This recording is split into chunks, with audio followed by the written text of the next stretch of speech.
terça-feira, vamos ver a compaixão de Jesus. Interessante que o apóstolo Paulo, ele cita aqui em 2 Coríntios 1:3, descrevendo o nosso Deus como um Pai de misericórdias e um Deus de toda consolação. E depois em Efésios 2:4 ele diz que Deus é rico em misericórdia e redime os seres humanos por causa do grande amor com que nos amou. Então essa descrição de um Pai de misericórdia, de um Deus de toda consolação, de um Deus rico em misericórdia, um Deus que redime os seres humanos por causa do grande amor com que nos amou, foi ilustrada de forma prática e demonstrada na prática no ministério de Jesus. A lição 3, a pergunta 3, vai nos trazer aqui alguns textos.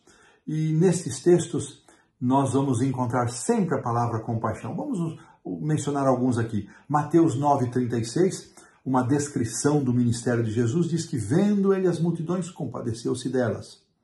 Depois, em 14:14, já no ambiente da multiplicação dos pães, ele viu Jesus uma grande multidão e compadeceu-se dela e curou os seus enfermos. Depois, em Marcos 1:41, naquele encontro de Jesus com o leproso, logo no início do seu ministério, diz que Jesus, profundamente compadecido daquele homem, estendeu a mão e tocou aquele homem e curou, purificou aquele leproso. Depois, em 6:34, uma repetição da multiplicação dos pães, Marcos acrescenta que Jesus olhou para aquela multidão e não só teve compaixão, mas ele se compadeceu porque ele viu a multidão como fossem ovelhas sem pastor. Então, ênfase nessa compaixão. E interessante que nos evangelhos, várias vezes Jesus é retratado como sendo movido por compaixão diante das pessoas que enfrentavam aflições e necessidades.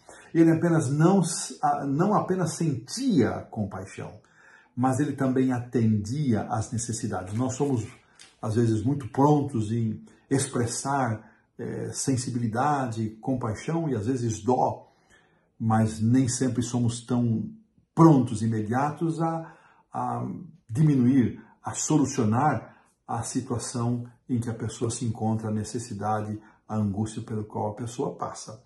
Mas há aqui uma percepção mais, ela vem de Mateus 23:37, onde Jesus apresenta o seu lamento sobre Jerusalém. Nós já vimos esse texto, porque com destaque que Jesus dizendo, eu quis ajuntar, ou seja, a iniciativa de Deus de reunir os seus filhos, mas vós não o quisesse, mas usando a liberdade, eles recusaram.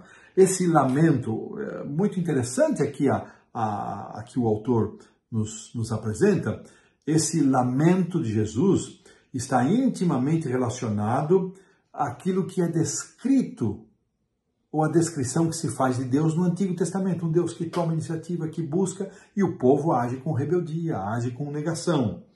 E muitos estudiosos da Bíblia observam que a imagem de uma ave cuidando dos filhotes era utilizada para referir-se às divindades. Esse é o último momento de Jesus ali no templo. E as pessoas sabiam que Jesus estava se referindo, ele depois sai de Jerusalém na terça-feira e só vai depois aparecer na crucifixão. Então eles sabiam a que Jesus se referia. Então, os autores veem aqui também uma referência à imagem nesse texto, a Deuteronômio 32:11, onde Deus é comparado a uma águia que paira sobre seus filhotes e ampara os seus filhotes. Então, uma palavrinha mais aqui, o verbo, o substantivo para referir-se à compaixão no grego, esplachinon, refere-se às partes íntimas, às entranhas do corpo. E o verbo esplashinizomai, então, ele é utilizado para referir-se à forma como Jesus se compadeceu. Então, esse significado, né, isso que vem de dentro, essa palavra compaixão, vem dessa palavra que significa algo que vem de dentro do íntimo, e é esse o verbo também utilizado. E assim nós podemos ver e contemplar Jesus sendo a ação prática, a demonstração prática. E eu quero falar mais uma vez, já falei e talvez volte a falar, todas as vezes que você for tentado a duvidar do amor de Deus, da justiça de Deus, da sua misericórdia, em função de situações humanas que acontecem nesse mundo de pecado, para as quais não temos resposta e nem compreensão, ao invés de duvidar de Deus, olhe para Jesus. Observe Jesus, como Jesus agiu diante da morte, diante das crianças, diante das mulheres, como ele agiu diante da doença, como ele agiu diante das injustiças.